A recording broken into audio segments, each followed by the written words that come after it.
बिहार चुनाव से पहले आया कोर्ट का फैसला, जेल जाएंगे लालू यादव और राबड़ी, सीएम नहीं बन पाएंगे तेजस्वी। अचानक बिहार में हुई योगी आदित्यनाथ की एंट्री, 50 रैलियां और 150 सीटें, शाह ने सीएम योगी पर खेला दांव। तेजस्वी यादव मुख्यमंत्री बनने की तैयारी कर रहे थे और जेल जाने की तैयारी हो गई। कोर्ट बेल देगा या जेल भेजेगा? अगर जेल भेजेगा तो फिर आरजेडी का क्या होगा? अदालत ने जिस मामले में लालू यादव, राबड़ी देवी और तेजस्वी यादव पर एक और मुकदमा चलाने का आदेश दिया है, वो मामला क्या है? उससे पहले आपको बताते हैं कि आखिर क्यों बिहार में योगी की डिमांड होने लगी है और योगी आदित्यनाथ को बिहार में सबसे बड़ा स्टार प्रचारक बनाकर भेजा जा रहा है। डिप्टी सीएम केशव मौर्य को पहले बिहार चुनाव का सह प्रभारी बनाया गया है। बीजेपी गैर यादव पिछड़ी जातियों में मजबूत पैठ के साथ साथ अपर कास्ट को साधने की रणनीति पर काम कर रही है। रवि किशन, मनोज तिवारी से लेकर निरहुआ तक बीजेपी के बड़े चेहरे हैं जो बिहार से आते हैं और इन्हें बिहार में इस बार बीजेपी उतार रही है। लेकिन सबसे बड़े स्टार प्रचारक बिहार में योगी आदित्यनाथ ही होंगे, क्योंकि जातिगत राजनीति कितनी भी बड़ी हो, इस वक्त के जैसे हालात हैं, योगी आदित्यनाथ ऐसे शख्स हैं जो हिंदुओं के एक करने की ताकत रखते हैं। योगी के भाषणों में इतना दम है कि लोग अपनी जाति भूलकर बीजेपी और हिंदुत्व के नाम पर वोट करते हैं। योगी आदित्यनाथ 50 से ज्यादा रैलियां बिहार में करने जा रहे हैं। नॉर्थ से लेकर साउथ तक बीजेपी योगी आदित्यनाथ को हर चुनाव में भेज रही है। लेकिन यूपी से लगते बिहार की राजनीति में योगी की एंट्री क्यों जरूरी है और कैसे योगी आदित्यनाथ बिहार चुनाव का रुख बदलने की ताकत रखते हैं, इसे आपको समझाने की कोशिश करते हैं।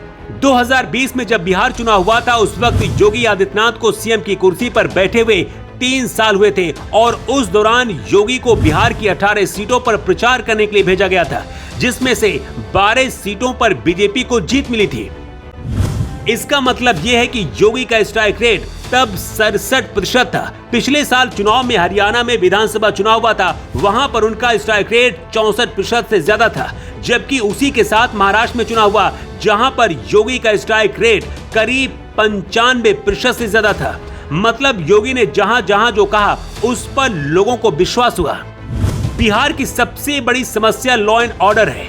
20 साल पहले लालू और राबड़ी सरकार में बिहार जंगल राज में बदल गया था और आज भी बिहार के लोग उस दौर को याद करके कांप उठते हैं। नीतीश कुमार की लगातार जीत की ये भी एक बड़ी वजह है कि बिहार के लोग कुछ भी करना चाहते हैं, लेकिन आरजेडी को फिर से सत्ता में नहीं लाना चाहते हैं। लालू यादव के लिए काम करने वाले शहाबुद्दीन जैसे लोग आज भी बिहार के लोगों के अंदर खौफ बनकर कौंध रहे हैं। ऐसे में योगी आदित्यनाथ बिहार के गरीब और मजबूर लोगों के लिए उम्मीद है, क्योंकि पूर्वांचल यूपी में बिहार से जुड़े जिलों में यूपी का असर दिखता है।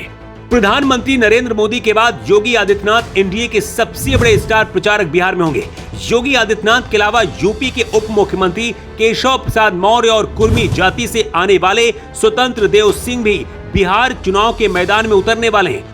उधर कोर्ट ने लालू परिवार को लैंड फॉर जॉब घोटाले में लालू यादव, तेजस्वी यादव और राबड़ी देवी के खिलाफ IRCTC स्कैम में आरोप तय करने पर राउंड रेवेन्यू कोर्ट ने फैसला सुना दिया है। कोर्ट ने लालू, राबड़ी और तेजस्वी को झटका देते हुए धारा 420 के तहत आरोप तय कर दिए हैं। प्रिवेंशन ऑफ करप्शन एक्ट की धारा 420 और IPC की धारा 120B के तहत अब लालू यादव, राबड़ी देवी और तेजस्वी यादव पर मुकदमा चलेगा। CBI ने कोर्ट में सबूत पेश किया है कि किस तरह लालू यादव ने रेल मंत्री रहते हुए लैंड फॉर जॉब घोटालों को अंजाम दिया। अब तक आरोप साबित नहीं हुए, ऐसे में अब लालू यादव और उनका परिवार अदालत में अपना पक्ष रखेगा। इस मामले में लालू यादव, राबड़ी देवी और तेजस्वी यादव सहित 7 लोगों पर आरोप तय हुए हैं। चुनाव के दौरान अगर आरोप तय हो जाते हैं तो जेल भी भेजा जा सकता है। कोर्ट के इस फैसले की वजह से आरजेडी को इसका नुकसान जरूर होगा, क्योंकि जनता के बीच ये राय बनेगी कि जो खुद करप्शन में लिप्त है, जिसने जमीन के बदले नौकरियां बांटने के घोटाले में शामिल है, क्या वो बिहार के मुख्यमंत्री बनने के लायक है? वैसे बीजेपी इस बार पूरी तैयारी के साथ उतर रही है और योगी आदित्यनाथ को बिहार के चुनाव में बीजेपी ने उतार दिया है। करीब 50 सीटों पर रैली करके 150 सीटों को योगी टारगेट करेंगे। लेकिन क्या आपको लगता है कि हरियाणा, महाराष्ट्र वाला कारनामा योगी आदित्यनाथ बिहार में भी दिखा पाएंगे? अपनी राय आप कमेंट बॉक्स पर लिखकर जरूर दें। Bureau report.